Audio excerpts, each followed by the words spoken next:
Brodes Media.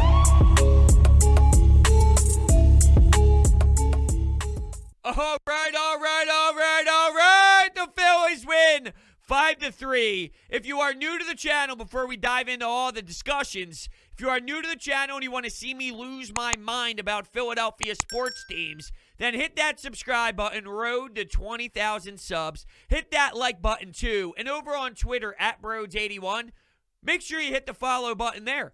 Live tweets in game, tweets when there's not a game, funny tweets in general. Just hit 6,000 followers.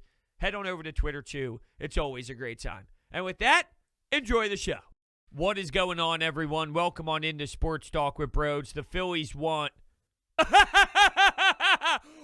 going on, everyone? Welcome on into Sports Talk with Brodes. The Phillies won 5-3. Damn it. Let's go.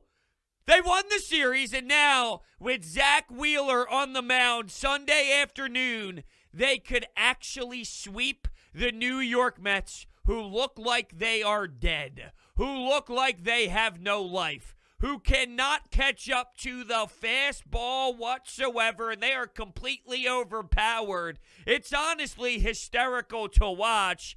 What a game. What a gutsy performance. Brad Miller, 2 bombs. Odubel Herrera, big 3-run home run after you got some action with Alec Bohm doubling in the gap and creating some noise. I was disgusted with his defensive effort once again. I'll get there, though. I'll put him in the category of Yovera. You want to talk about the 9th inning and back-to-back-to-back. Who was involved? Conforto, VR, and McCann.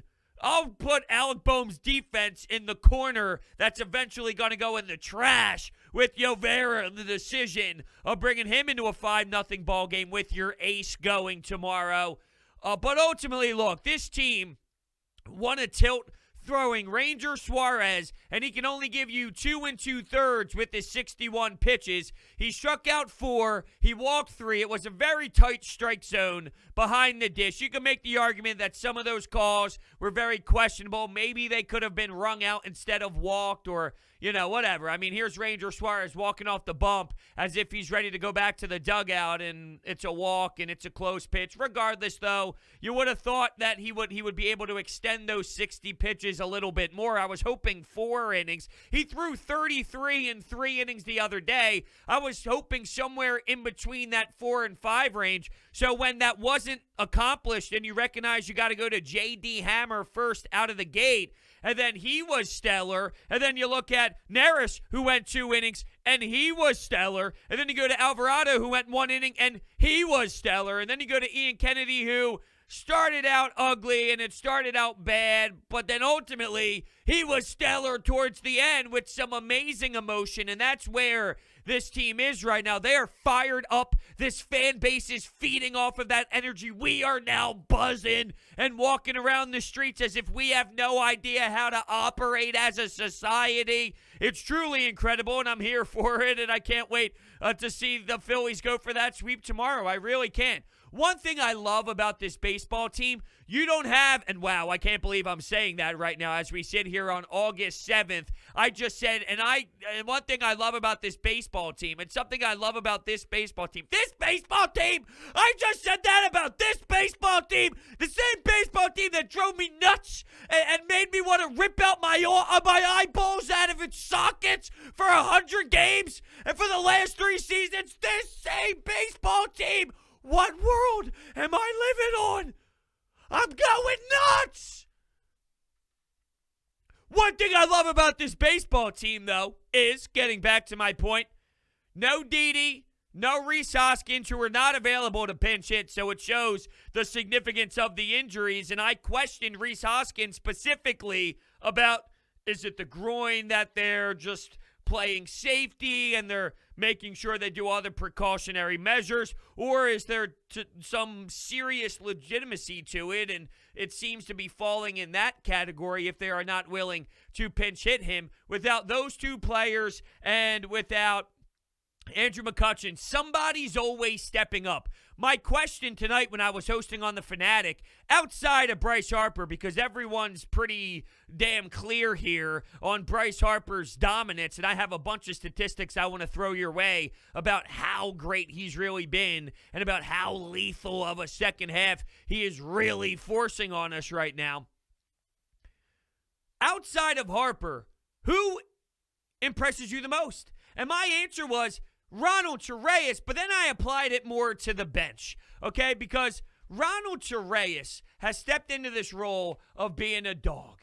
He was hitting .271 before tonight's game, 5 home runs and 181 at-bats. Jankowski, .274. And Brad Miller, while his batting average isn't anything wild, he has clutch moments. He's got big hits. He's got a walk-off grand slam. He's got 3 home runs in one game. And now he's got 2 home runs in one game. So he might not be hitting for the same average, but when he does hit those major hits, they are serious, and they are the difference-making home runs. These role players are really providing what they need to, and it hasn't been for just a minute. It's not just a 3-game sample size, a 4-game sample size. They are constantly executing and constantly making plays. It's really hard to comprehend that there's always someone doing something. Odubel Herrera now. Out of nowhere. You look at the month of August, in every game except for one, he has at least recorded a hit. And in 4 of those games, he has at least 2 hits. We're getting an Odubel Herrera. So you lose your power in Didi, in Reese, and in Andrew McCutchen. Well, welcome, Brad Miller. Thank you, Odubel Herrera. Bryce Harper, you are a stud. The bullpen, thank you. The list goes on and on. On and on. Am I a little afraid that Joe Girardi gave the Mets some sort of life towards the end? There's something to them finally feeling, I don't know, just any sort of success, even though it was shut down rather quickly when Ian Kennedy, I almost said Ian Anderson, when Ian Kennedy delivered late and got a couple nice strikeouts there after a foul ball that got the first out. It was foul territory. Alec Bohm and JT Realmuto surge over by the third base side in that foul spot, caught it, and then you had 2 big strikeouts. Is there something to be said about Llovera's nod and how terrible he was? And by the way, Joe couldn't get him out of the game because of the 3-batter rule that he was clearly not happy about in the post-game press conference.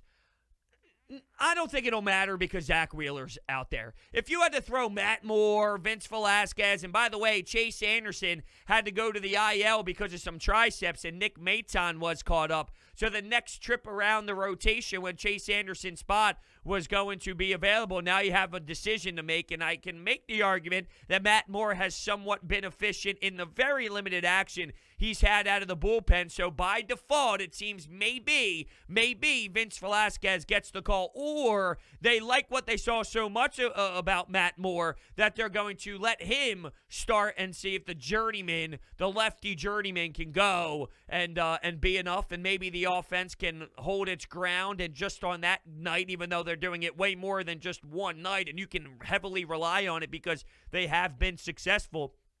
On that night, though, you just see if this hot offense will still perform and get through whatever Matt Moore gives you. But I don't love it. I don't love either answer. I don't know what direction to really go into. But yeah, it's extremely wild to think that somehow it's possible Vince Velasquez, after all the disgraceful starts, after all the piss-poor performances, somehow, some way, whether it's Spencer Howard sucking, Nick Pivetta sucking, or some of these pitchers sucking, he gets in again, and we don't know. Just the fact that it's a hypothetical and a realistic chance, though, is what blows my mind. Okay, so here's the Bryce Harper stats that I wrote down, and I'm trying to find out exactly where I wrote them as flipping through pages. Okay, so in his last 15 games prior to tonight, he's slashing .435, .581, .891, 9 doubles, 9 RBI, and 16 walks. Since the All-Star break, he leads the majors with 1.280 OPS, 16 extra base hits, leads the National League with 5 steals, and he's batting .388 in the second half total. Once again, that's prior to this 5-3 victory. You really can't make this stuff up. You can't ask for more dominance when he's at the dish. Just bonkers. It really is. It's ridiculous. All right, so let's talk about the scoring. Miller got a solo shot to give the Phillies a 1-0 lead. Then the fifth inning happened. Well, let me go to the fourth. The fourth is when Odubel Herrera gets a leadoff double and the Phillies can't knock him in or do anything successful in that moment. Now, here's what bothered me. Gene Segura went for a bunt. What are we doing? What are we doing? He's our hottest hitter. He's literally, most consistent hitter. He's up there, though, at batting over 300 with Bryce Harper. So he's just as effective batting average-wise, and he's Gene, the hitting machine, and that's why he has the nickname that he does. What are you bunting for? Let's say he does what he does, and that's get a single. Now we have first and third possibly. Okay, first and third possibly with 0 outs with Bryce Harper and JT Realmuto next. Instead, it was a terrible bunt attempt. You have 1 out, and now you just gave 1 up. For as many times as the Phillies give the opposing team an extra out when they're in the field, when they're defending, and now you're forcing your pitchers to throw more pitches, why are we doing the similarity of that, the similar move, to the offensive side where we're giving away outs? Hey, have this. We don't need it. Don't worry about it. Odubel's on second. No reason. I thought it was one of the most foolish decisions I've ever seen in my damn life. But after that inning, Odubel Herrera hit that 3-run bomb. And even after that 3-run bomb, Gene Segura is busting his ass to first base, slides into first base to be safe. I don't know why I'm giving the out signal as I say that. It's more of a fist pump because of excitement, thinking about what I'd be doing if I was in the stands, about 9 or 10 Miller Lights deep, shotgunning in Jetro, losing my damn mind and spitting all over the people in front of me just because I'm going crazy and screaming at the top of my lungs. Gene Segura hustling. Unfortunately, he ended up getting hit pretty good. It maybe scraped the chin. Looked like it hit the hands. Very similar to what happened when Bryce Harper got hit in the face. Very similar to that action where in full speed at the fast pace, you think it hits his face. He goes down. He's sitting there. He looks uncomfortable. Then you see the replay in the slow-mo, and possibly he escaped. It looks like the x-rays came back negative for his fingers, and hopefully he can just slide right back into the lineup because you need Gene Segura in that 2-spot. Feed me a 2-spot Gene Segura. Miller ended up going yard opposite field after that in a 3-1 count with a moonshot. All right, let's get to Alec Bohm's defense, okay? Top 5, Bohm throws it to Miller, and this is right before they score all of those runs. Think about what would have been different, and Miller hit that home run in the 5th to start things off. He made a very impressive scoop with a poor Alec Bohm throw in the 5th to end the inning to really have a bang-bang play over at first base. Could you imagine if he was safe and Bohm cost this team some runs? What could have changed in the 5th inning if the momentum went in the Mets' way? I will stress this every time the Phillies play this team. So I'll probably say it again tomorrow, and I'll probably continue to say it just in general because of how powerful this Phillies offense is, but especially against the team that's holding their bats too tightly, that's clearly overthinking when they're in the batter's box trying to do everything they possibly can to score a damn run. They just don't know how to do that.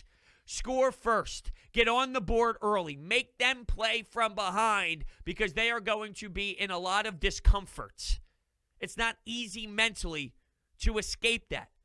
You can pretend all you want that it's no big issue and you'll play the same way no matter what. That's not the case because you know you're underachieving in that area. So it's emphasized, just like with Alec Bohm. You know his defense is a concern to an elite level. Now things intensify. In the 6th inning, classic standard ground ball, and it hits the top of his wrist when he turns his glove over. What are you doing? Now, luckily, it did not cost anybody. Odubel Herrera out in left field made a special play at the wall. Odubel was great. 2 hits, the home run, nice play in left field. Yep, we're getting ourselves the better version of Odubel Herrera, so be ready. Because when he turns it on and he starts to heat up, It goes. Odubel definitely provides spark. And it seems we're getting that right now in the month of August. Perfect. Just when Reese is heating up, JT's heating up, Bryce is heating up, DD seems to be getting a swing back. The problem is, though, they're not available for the team right now. And the fact that you can win when they're not there. Think about how much swag this team and city is with right now, and that's not even being to your full capacity. I don't think you can play Alec Bohm at third base, by the way. I just don't. And I know that Ricky Bo was talking about it in the post game with, well, what do you really have with Freddie Galvis, though, offensively, if you were to swap him with Torreyes plays third and Galvis plays shortstop or anything along those lines?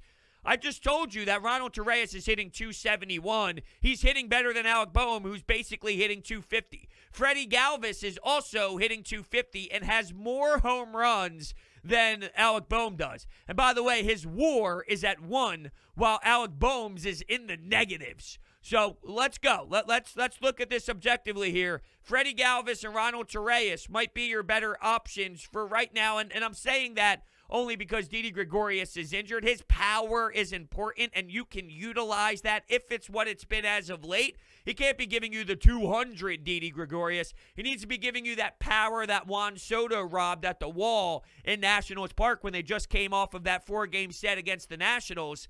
And the homer that he had the other day to the second deck. You can live with that with either Freddie Galvis or Torreyes playing third. It doesn't specifically have to be both of those guys. But I'm telling you what needs to happen. Alec Bohm cannot play. He will cost you games when they matter the most. You can't play that. You cannot play that way.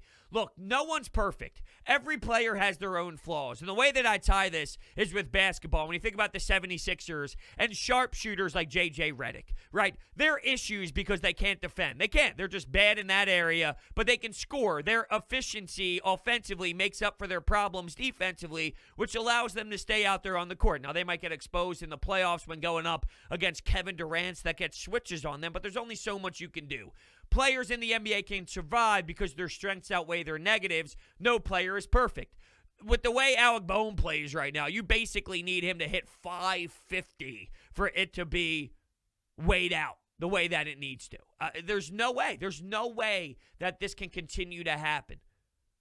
If I'm Joe Girardi and if I'm making this decisions, I'd go in a lot of different ways than Joe Girardi does. But one of them, and it's unfortunate, he's a younger player. But the problem I have, too, is the way that he plays with emotion. He's sort of like Andre Dillard to a degree. Andre Dillard, you know when he gets beat and you know when he wins because he lets his emotion pour out. But there's way too much of a line that they cross when they overdo it. They're way too emotional. When he strikes out, he sags his shoulders and he looks into the dugout like he just lost his puppy.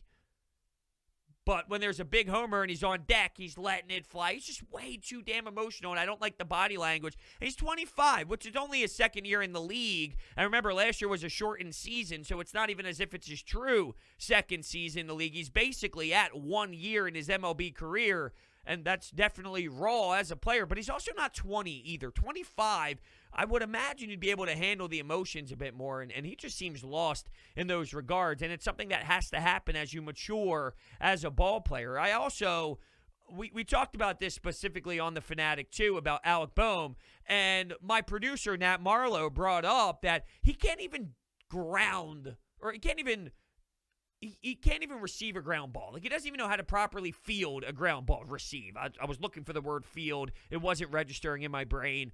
Can't even field a ground ball.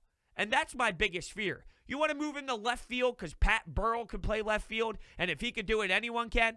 I mean, I think that's great in theory. Rhys Hoskins stunk out in left field. You can't do this. You cannot do this. So you got to pray that the DH is there with the snap of the fingers, because that's where Alec Bohm has to play. Egregious. He might be 6 times worse than Rhys Hoskins at first base. Let that sink in. Okay, before we get to the Anytime Hotline and before we talk about DraftKings for a moment, one more time with this bullpen, because it was special, and it was like literally insanely good. J.D. Hammer came in for 2 1/3, allowed 2 hits and 3 Ks. Think about the leverage spot for him, the high leverage spot for him. Even though it's in the middle of a game, you're J.D. Hammer. You're not someone who has been relied on a lot. You're not a name that we are accustomed seeing flying out of that Phillies bullpen. You're at home against the Mets, and you're trying to sweep the Mets. You're setting yourself up, at least. That's the mentality in this game, too. And you're a half game up in the division. And here's J.D. Hammer for 2 1/3. I mean, are we for real? Are we for real? And I'm thinking about the pressure of the fans and how nuts everybody was going. I love how much this team is loving everything. And John Kruk mentioned this too. This is the most fun he's seen and the most fun that he's had calling games since he's been on the broadcast. Think about that. And there's some legitimacy to that for sure. When Gabe Kapler had this team in first place, it was a totally different vibe. They started out at the top and they were slipping until they fell off completely. This team started out horribly, and there's a lot of factors on why that was, and now they're trending in the right direction and they're basically taking over. And as much as this schedule stinks, and that's real, they're also taking it too. So it's a combination of both. They're taking advantage of a softer schedule, but let's say a 5-game sample size. The old Phillies would take 3 of 5 of those games. Not a specific series, but just a 5-game sample size, right? They would take some, they'd give you some, they'd take some back. And that's why we kept feeling like we were in a tug-of-war match with our emotions and this team. They'd suck you in, then you would get sucked out. They suck you in, then they would get sucked out. 3 of 5. Now it's 5 of 5. And really, it's 7 of 7. That's, though, the difference with how the team is playing right now. And they're not going to win every game. They're eventually going to slip up and have a hiccup. But there's a difference between the drunk hiccups, which never go away. Whether you try and hold your breath for 10 seconds, say watermelon a billion times, put the tongue at the top of your mouth. Once you're shit canned, you're not stopping the hiccups. It's going to happen, and all you're going to do is bitch and complain about how they're not going away. I don't sense that this is this Phillies team where I think the hiccups come along is the one. Well, that was weird. When you're sober. And then you never hiccup again. Or you hiccup every 7, 8 games. Big difference from hiccuping every 3 games. As you can see, with where the Phillies are. And now we have to keep our eyes on the Braves. And speaking of the Braves, I know they play Washington tonight. So let's see where they're at right now in the middle of this recording, because it's 9:04 and they're playing. Right now, it's the top of the 6th, and they're up 2-0. So something to keep your eyes out for, although by the time this is posted, the game's going to be over, and it's totally irrelevant. So I have no idea why I even took that angle and took that approach. Neris, 2 innings. Don't tell me Neris stinks. Don't tell me DFA Hector Neris. I tried telling you he is a major league bullpen pitcher, and he's showing you why. Electric, by the way, with the energy out of Hector Neris. Alvarado, Kennedy. I still don't love Kennedy.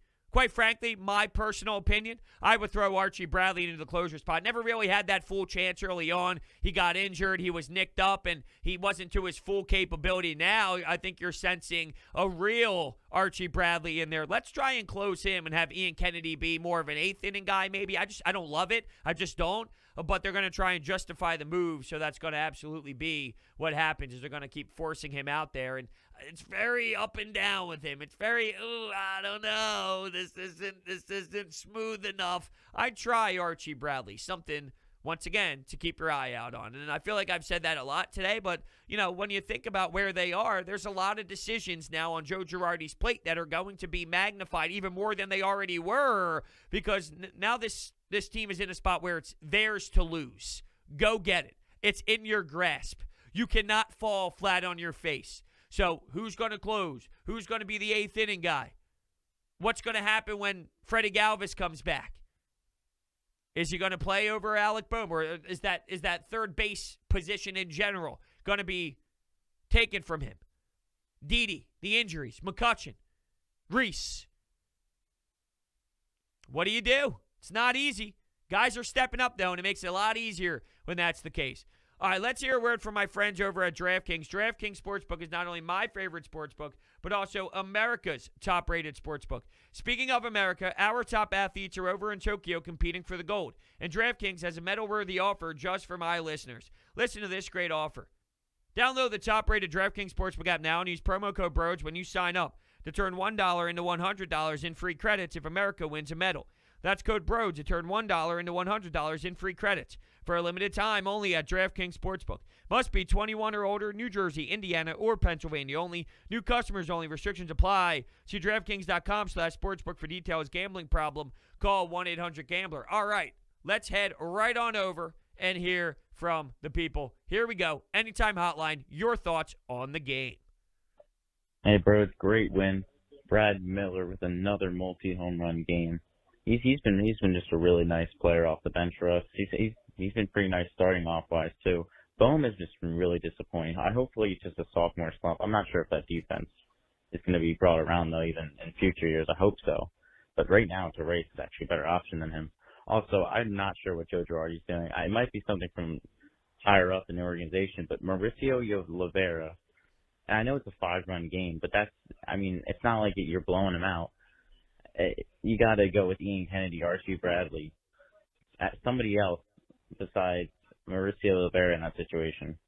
They gambled. That's absolutely what they tried to do. They wanted to grab as much rest for their bullpen pieces as they possibly could, which there's an off day on Monday, and they're starting to get more off days involved. And while that is the case, Zach Wheeler's going tomorrow, so you basically believe that he can give you 6 innings at the minimum, right? If he gives 6 innings, it's like we're used to seeing him go 7. We're used to seeing him go into the 8th.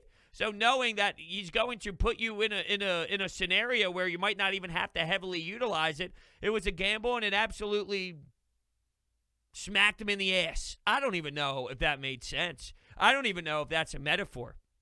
I'm going to take a look here at my schedule. I have, if you guys been following me for a while, I have my desk calendar that I show all the time on Coffee with Brodes, but we have now upgraded to look at this. I mean, this just screams I am a methodical, planned out man that is very organized. And now I feel like, and if you're just listening to the audio version on Apple Podcasts, Spotify, Google Podcasts, you have no idea what I'm referencing right now. And if you have not already, if you're just a YouTube viewer normally, it would mean the world to me if you could go on over to Apple Podcasts, leave a 5-star rating and a review too. That would just be awesome and incredible. Thank you so much for everyone who takes the time out to do that. But now, if you're watching on YouTube, you can see me. I feel like I'm a 3rd grade teacher that's reading maybe Junie B. Jones to the class. Always a good Junie B. Jones novel. Always. Anyway, looking at when they have some off days. Monday, they're off. They're off on the following Monday as well. There's a break there. They are off on Monday the 23rd, so the 16th, the 23rd, the 9th of August, and that's where I completed my month of August. But they're having some off days, and I don't know. I mean, to me, it gambled. He gambled. Did not work, and it backfired to a whole nother level. I mean, back to back to back is just quite insane. And almost unacceptable to not even record an out in that inning. What? And I'm sure everyone thought, here we go again. Is there a positive in this, though? The old Phillies would lose. The old Phillies would see that lead crumble, and when there's a man on first base after there was already 3 home runs in a row, and the tying run comes to the plate, you would imagine that there would be a bomb, or let's say 2 guys were on base, and there's a winning run at the plate, and you see a huge home run. That changes a lot, obviously, and goes to the bottom of the 9th inning. You didn't have it. Is that the growth of this team? And Ian Kennedy went from not having that one Phillies moment yet to help solidify who he's going to be and his identity. He received that due to self-inflicted wounds, but this team is flawed. They are going to still have self-inflicted wounds. They will make a billion errors. Their manager will put in the wrong guy. Their bullpen will, at one point, throw some pitches that are not necessarily loved by the fan base. So that's not going anywhere. They're winning a lot of games, but that's not going anywhere. That will always be involved with this team, a part of who they are. You got to work around it, though, and they've done a fantastic job working around it. Let's go to the next call. Why? Just why? Why did you have to do that to us at the very end? This was going to be a stress-free win, but I am glad that they got the win. Uvera should never pitch in the major leagues again. He should never pitch in AAA again, and he should be sent back to the T-ball field that he came from. Love that, right? The emotional, I hate this guy, get him out of here. A lot felt that way about Hector Neris, and I'm not telling you that Llovera is in the category of Hector Neris because Hector Neris has had plenty of MLB success for me to support my logic when he was down in the dumps, when he was not a factor, and when he hurt this baseball team in the closer role. And yeah, I mean, he seems to feel comfortable, definitely for sure, in moments that are not specifically at the ninth inning and the eighth inning, and maybe it's more sixth inning, seventh inning. There's something to it, but that matters too. You got to somehow get to the eighth. You got to somehow get to the ninth. You need to have someone that's valuable and someone you can rely on to do that also. But yeah, look, I get the frustration with Llovera. I mean, that was something that you can't even make up. I'm not afraid, though, of the Mets offense waking up, and I'll use air quotes, because they don't know how to get a hit. They truly, absolutely do not know how to score baseball runs. I've never seen it. Not to this level, with this type of talent. They have talent. It's not like they have no one. They do have talent on this team and with this lineup. They look overmatched by fastballs, by the way, that are not 100 miles per hour. They're not facing Jacob deGrom in velocity. They don't have that fastball-slider combination. Tomorrow they might see it, and not to the level of a robot in Jacob deGrom, but Cy Young worthy. That's for damn sure Cy Young worthy. Tomorrow you'll see it. Sinker thrown in there. Maybe a little curve. Some off speed. Ew. I can't wait. What's next? Okay, besides that ninth inning, let's not let Llovera overshadow what this bullpen was able to do today, especially Hammer and Neris. They came in and they locked it down for 8 innings. And then major props to Ian Kennedy, too. He struggled ever since he got here. He needed a game like this, and damn it, we needed him. When it shined the brightest, he showed up. And Brad Miller, oh my God. You know the team need Hector? The team need Brad. Oh, man. At the end of the day, they did what needed to be done, and that's win. That's very true. And the pauses throughout that call made me think about something with this squad, right? They're almost taking our breath away. We all sound shocked and speechless. What I love watching this broadcast is when they shoot around Citizens Bank Park and see the intensity, see the fans, and show clips of Phillies fans jumping up and down, Bud Lights going crazy. You can see the beer flying out of the can, and your friends are hugging one another, screaming. I mean, that's pure joy. This team is giving us pure joy. I'll say that again. This team is giving us pure joy. I'll say that one more time, but twist it a different way for you to truly recognize my statement. The 2021 Philadelphia Phillies are leading the National League East, and they are giving us pure joy. I am honored to walk around town with my Phillies hat on, to go to Wawa, see some Philly shirts, you do the little point. I love it. I reference this all the time with Eagles games. When Mondays come around and the Eagles win and you're at Wawa, hey, Nancy, I'll get your coffee today. Maybe you run into Nancy every day at Wawa at the same time before you go to work. Hey, Bill, what's going on, man? How's the wife? How's the kids? How's the fam? You know what I mean? Just a classic little, hey, what's going on, guys? Good energy. The Phillies right now, come on.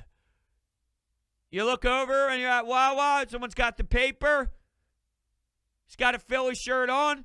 Maybe it's a Zach Wheeler T-shirt, jersey, a jersey. I'd say Nola, but nobody believes in him right now, and deservingly so, because he's such a big question mark. Hey, Wheeler on the bump tomorrow. If I go to Wawa tomorrow morning and I see someone in a Wheeler jersey or a Phillies hat, over under Wheeler, 12 Ks. See what he says or see what she says. Start the dialogue. That's it, man. That's it right now. Place is going nuts. You hear the fans through the television screen. Sounds like a Kanye West live stream of Donda. What's next? Brodes, I know it's the Phillies, so I'm just going to kind of enjoy this while it lasts. And I'm kind of hoping, they flip me and you both double bird here. But prove us both wrong, but yeah. I can't do that. No, I can't do that. Look, I made my case about where I am with this team. I'm enjoying this. I'm fully on. I'm fully engaged, as I was fully engaged when they were losing and they were sucking. I've always been here. I've just been screaming my damn face off, and it was turning purple because I could not comprehend where their franchise was. And within a week, 7, 8 days, they have literally transformed and blossomed into a team that seems to have the right clubhouse, seems to be playing for one another, is adapting to how the fans are now looking at them, and it's one big core. It's almost as if the fans are a part of the team showing this squad, we are here for you. They're building off of one another, and I think it's actually game-changing in a lot of ways with the way that they're competing right now and their effort level. I can only imagine being Gene Segura running to first base sliding, how awesome that feeling is knowing you're looking around and there's 30,000 people just screaming at the top of their lungs. I'm surprised by that call. That energy is a little too low. Now, flipping me the double bird is always funny. Hashtag flip Brodes the double bird. We're trying to get that bad boy really flying around, and it is on the Phillies Twitter. You know, there are a lot of people tweeting back at me and utilizing it, and I'm cracking my damn head off. There's another reference that I literally just made up, and I don't think really is a saying at all in the history of the world. But hey, we make up things here in Brodes Media. Make up sayings. We don't make up sports content or make up crazy opinions. Everything I say is always logical. I've never made one mistake in my life. I've always believed in this Philadelphia Phillies team, and like I don't know how you could question them at all, ever. All jokes aside, though, that last call, before we wrap things up,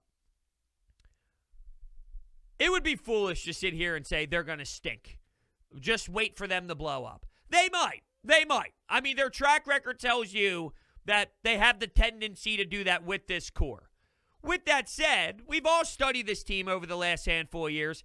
This is different than the other ones. And I'm not saying that means they're elite, they're special, and they're legitimate to anything wild. But if you compare it to the success that this franchise has had with this core in limited other months and in limited other years, it's never been to this version of real. Like you get a vibe. There's an eye test. There's a smell test. And I asked the question, who sparked this team? What was it? Was it Bryce Harper being hot?